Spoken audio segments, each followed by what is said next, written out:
Assalamualaikum warahmatullahi wabarakatuh. Halo kawan-kawan programmer dimanapun berada di segala penjuru semesta. Jumpa lagi dengan saya Syugi di channel Fosalgo. Di video kali ini kita akan sedikit berdiskusi tentang tipe data di Python data type. Jadi di Python ini sebenarnya sudah ada beberapa tipe data built-in, tipe data yang sudah tersedia secara default. Di antaranya sebagai berikut. Jadi pertama ada tipe data yang berjenis teks. Di sini dia gunakan tipe datanya diberi nama str.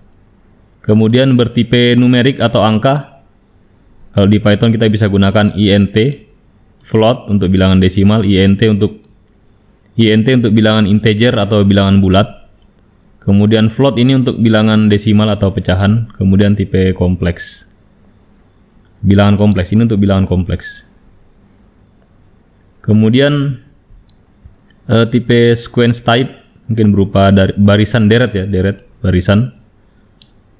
Berupa tipe data barisan ada list, kemudian tuple dan range. Ada list, tuple dan range. Kalau di Java ini mungkin semacam vektor atau array list ya. Semacam vektor atau list, array list. Kemudian tipe data mapping di sini disebut dictionary, ya. Kalau di Java ini seperti hashmap. Kemudian ada tipe data set dan frozen set. Di Java juga ada tipe data set yang bisa mirip dengannya. Ini tipe data untuk himpunan. Kemudian ada tipe data bool, tipe yang hanya menyimpan nilai true or false ya, dua macam nilai saja, benar atau salah. Kemudian ada binary types, tipenya ada bytes, kemudian byte array dan memory view. Kemudian ada tipe data non type. Saya belum pernah mencoba tipe data yang ini, tapi kemungkinan kalau dilihat dari namanya ini seperti tipe data void kalau di Java ya. Tipe data tak bertipe. Jadi ini adalah tipe-tipe data built-in atau yang tersedia secara default di Python. Jadi sebenarnya di Python itu juga ada tipe data, meskipun kita tidak mendeklarasikannya ya.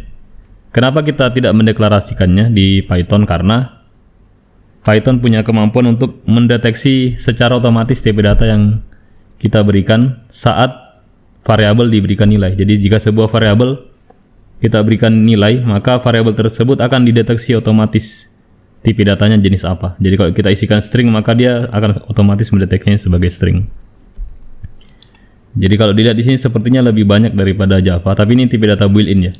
Kalau di Java terkenal dengan 8 tipe data primitifnya. Selain dari tipe data kelas maksudnya. Jadi di sini juga kita bisa bikin tipe data sendiri sebenarnya. Yaitu dengan membuat kelas, atau kalau di C++ disebut dengan struct, ada juga yang menyebutnya record atau kelas ya. Meskipun cara pembuatannya atau deklarasinya beda-beda, tapi kurang lebih mirip.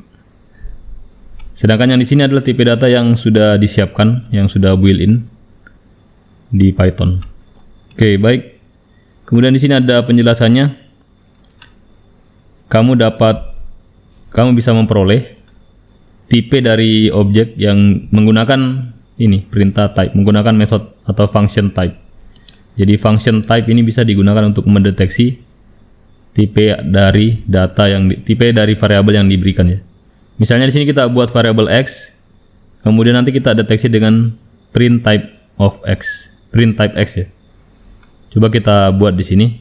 Jadi dia diketahui tipenya ketika diberikan nilai. Coba kita buat di sini coba. Kita buat saja di sini x. Kemudian kita di sini print apa yang di print di sini? Tipe dari x. Jadi ini nama fungsinya type x. Jadi nama fungsinya type x. Yang ini yang dimaksud ya. Yang ini type x. Kita lihat type x. Tetapi di program saya ini saya belum memberikan nilai untuk x-nya. Coba kita jalankan apakah dia bisa mendeteksi tipe dari. Ya, dia error ya. Dia error, artinya dia tidak berhasil. Name x isn't defined. Katanya x ini belum didefinisikan, padahal sudah ya. Cuman kita belum berikan nilai. Coba kita berikan nilai. X sama dengan 3. Kita run. Maka dia akan mendeteksi katanya x ini adalah integer. Atau kalau kita buat 3,56, maka dia akan deteksi sebagai tipe float ya, karena kita masukkan bilangannya bilangan desimal atau float. floating point. Jadi di Python dia cukup cerdas, dia bisa mendeteksi secara otomatis tipe dari variabel jika sudah diberikan nilai, jika sudah diinisialisasi. Jadi kalau saya isikan angka 6 berarti nanti dia tipenya integer atau int ya. Kalau saya berikan petik begini, angka 6 juga tapi ada petiknya, seharusnya dia bukan integer lagi karena ada petiknya ya. Harusnya dia tipe teks atau string. Ya, dia tipenya adalah str. Walaupun dia angka, kalau dia berada di dalam tanda petik berarti dia str. Apalagi kalau di sini huruf ya. Misalnya QWERTY. Kalau ini sudah jelas string ya. Karena dia sudah jelas-jelas huruf. Bahkan angka kalau dia berada di dalam tanda petik, jadi pembuat stringnya adalah tanda petiknya ya. Coba kita run. Oke. Sepertinya di Python mengenali kalau kita pakai petik 1 atau petik 2 tetap dibaca string ya. Ya benar, seperti itu. Kalau kita isi dengan true seperti ini, run, oh dia tidak kenal ya. True isn't defined, dia tidak mengenali true ini. Coba kita gunakan T besar, true ya. Jadi T-nya harus T besar. Ya dia kenali sebagai tipe bool.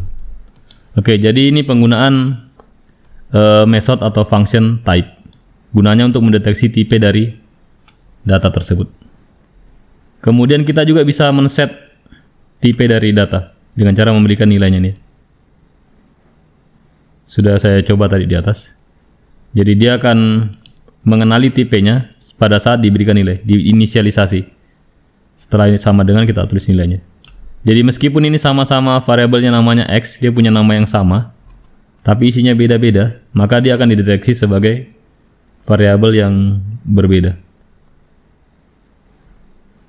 Dia dideteksi sebagai tipe data variabel dengan tipe data berbeda ya. Mungkin bisa kita coba di sini. Mula-mula X sama dengan true, dia tipenya boolean. Kalau X kita beri nilai sama dengan ASDF misalnya. Coba kita run, kita copy lagi ininya untuk print type-nya. Kita berikan enter di sini. Coba kita run.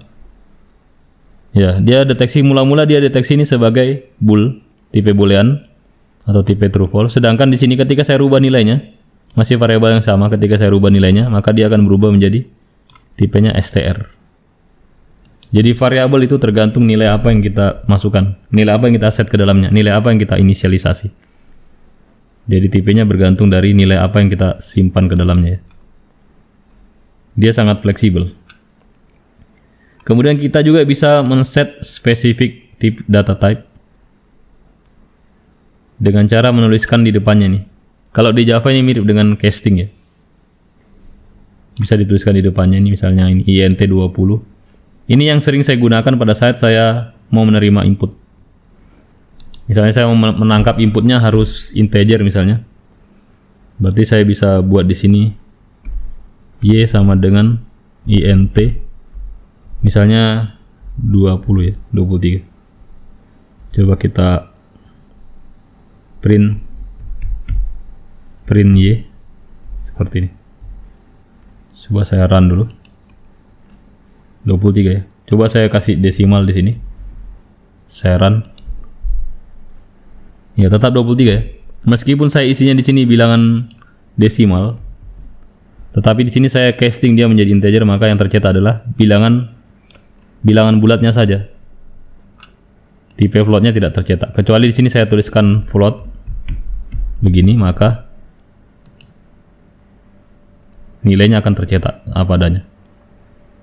Jadi kita bisa memaksa atau melakukan casting juga, men-set secara spesifik ya tipe data dari variabel yang akan kita gunakan. Ini untuk string, ini untuk integer, float, kompleks, tipe kompleks. Kemudian ada ini list, kemudian tuple, kemudian range, ada dictionary atau yang tadi kita sebutkan seperti kalau di Java seperti map, hash map, kemudian set, frozen set, bool, bytes, byte array, memory view. Oke, cukup sampai di sini sebenarnya. Cukup sederhana. Tetapi ini perlu teman-teman ketahui secara menyeluruh ya. Karena kemungkinan ini akan digunakan ketika nanti kita mengerjakan soal-soal competitive programming. Baik, saya kira demikian. Kalau teman-teman punya pertanyaan dan saran boleh dituliskan di kolom komentar. Jangan lupa like, share, and subscribe jika video ini bermanfaat. Mohon maaf atas segala kekurangan. Insya Allah kita akan jumpa lagi di video tutorial berikutnya. Terima kasih. Wassalamualaikum warahmatullahi wabarakatuh.